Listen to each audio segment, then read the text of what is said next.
for her and all of her hard work. We have lead investigator TJ Repetto, who has also been on the ground, boots on the ground pretty much throughout this whole investigation.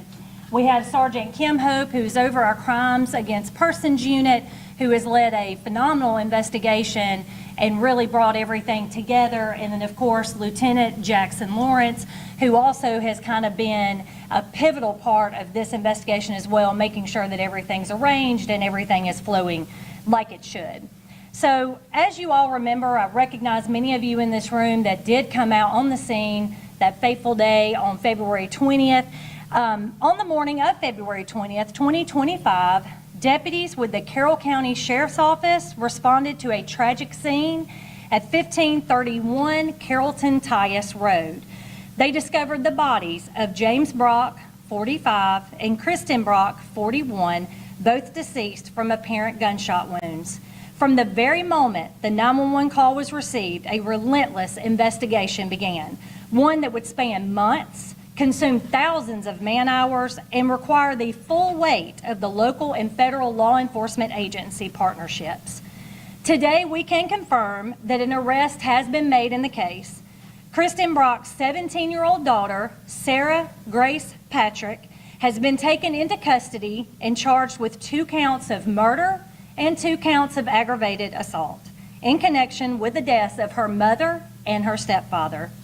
While the case has not remained in the public spotlight in recent months, the investigation has never gone silent.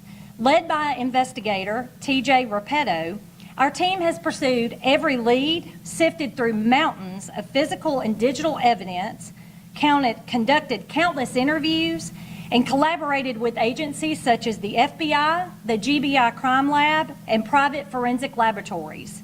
In a world where television portrays crimes being solved in under an hour, the truth here is much more complex. Real justice takes time. Time to ensure that no detail is overlooked and no stone is not turned over. Sheriff Terry Langley, alongside Captain Guy Pope and Lieutenant Jackson Lawrence, has remained committed to ensuring that justice is served in this heartbreaking case. Their leadership, combined with the tireless dedication of our investigators, has brought us to this point today. We know the public has been eager for answers, and we want to be clear. So have we. But bringing forth the truth responsibly and thoroughly is our highest obligation. We are proud of the unwavering commitment shown by every member of the Carroll County Sheriff's Office, and we stand behind the process that has led us here today. Our prayers remain with the families of James and Kristen Brock, and especially with their young daughter who was home during this horrific crime. We also want to extend our heartfelt thanks to the community that has rallied for justice and has never given up hope. The pursuit of justice does not end today, however. It is very possible, because this remains an open and ongoing investigation, that more arrests and charges could be made. So with that, I will open this up to questions. Has she been charged as an adult? She has.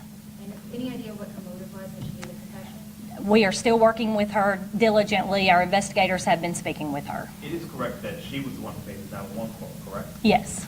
At what point did investigators begin to focus on her as the suspect? So I believe in the beginning of any case, everyone's a suspect. I think I told many of you that when we were on scene that day. However, as an investigation continues and everything ebbs and flows, like I said in my press release, mountains of evidence has gotten us through here today. Lots of processing, lots of working with our law enforcement partners to get us to where we are today that honed in on her as a suspect.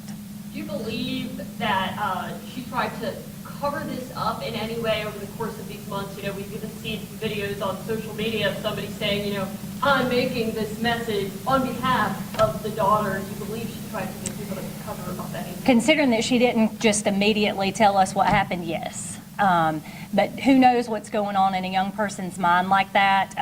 But she has been arrested and charged now, and we feel confident that she is responsible for their murders. But like I said, it is an open, ongoing investigation. It's very possible others are involved as well. What was the key break in the case? Just evidence, being able to go through evidence, being able to use private laboratories, being able to use GBI Crime Lab. You know, when you're processing stuff, like I said, it doesn't come back in an hour. So we've been filtering through, and there's still evidence left to process. You noted the visual evidence.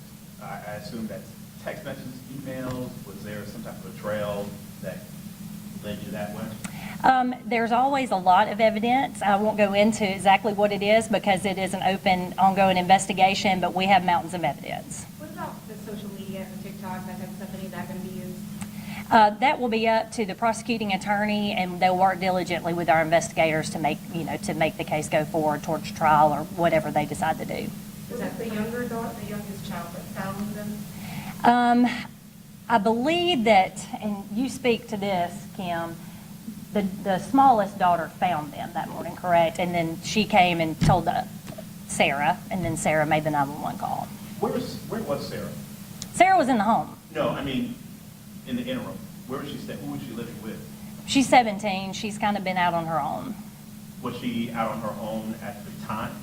No, she lived at home with her mother and stepfather at that time. But since then, she's lived with different family members and kind of moved all over the place. Did she turn herself in? Yes, she did turn herself in this morning. Do you believe that any of the other family members knew about this? Hard to tell. I can say this, that everybody that we have talked to through the course of the investigation that are family members have been nothing but cooperative.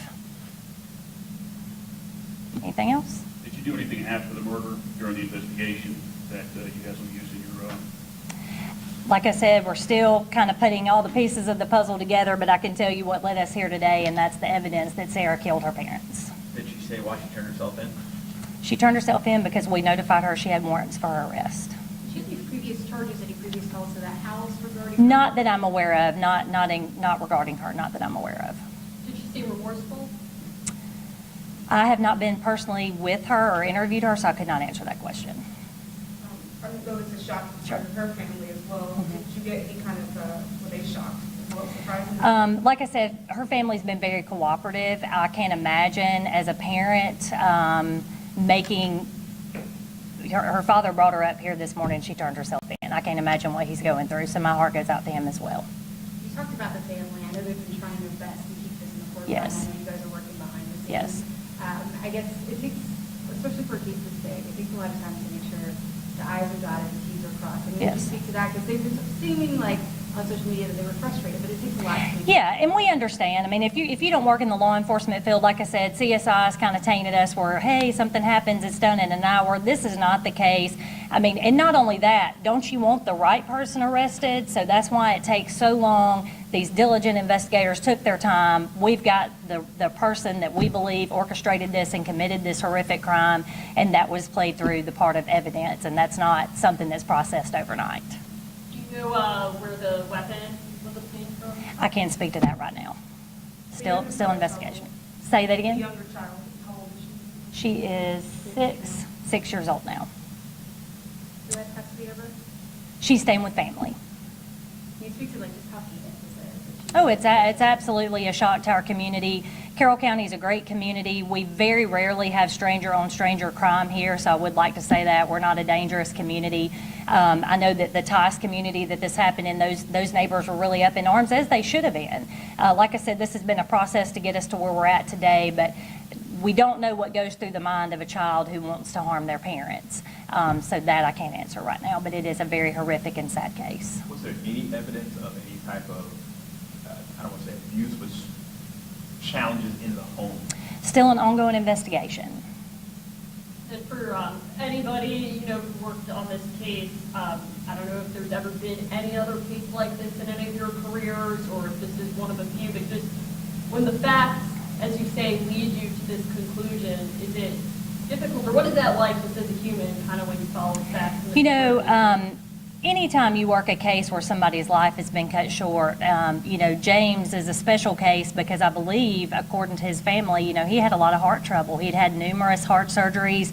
I believe he may have been waiting on a heart transplant at some point. And to have his life cut short when he was given so many opportunities to live, to me, that's a big takeaway from this story, and that a mother and a stepfather will never be able to raise their children and the little girl that was in the home. To me, she's probably the saddest victim in all of this. You did mention she didn't turn herself in. You said she was turned in with her father. Yes. Correct? Yes. Mhm. All right. I'll be around after. If you have any additional questions, I will send you, if you will give me a business card, I'll be happy to provide you with my press release and the mugshot. Just let me know if there's anything additional after this that you may need, okay? Thank you for your time. I appreciate you coming out.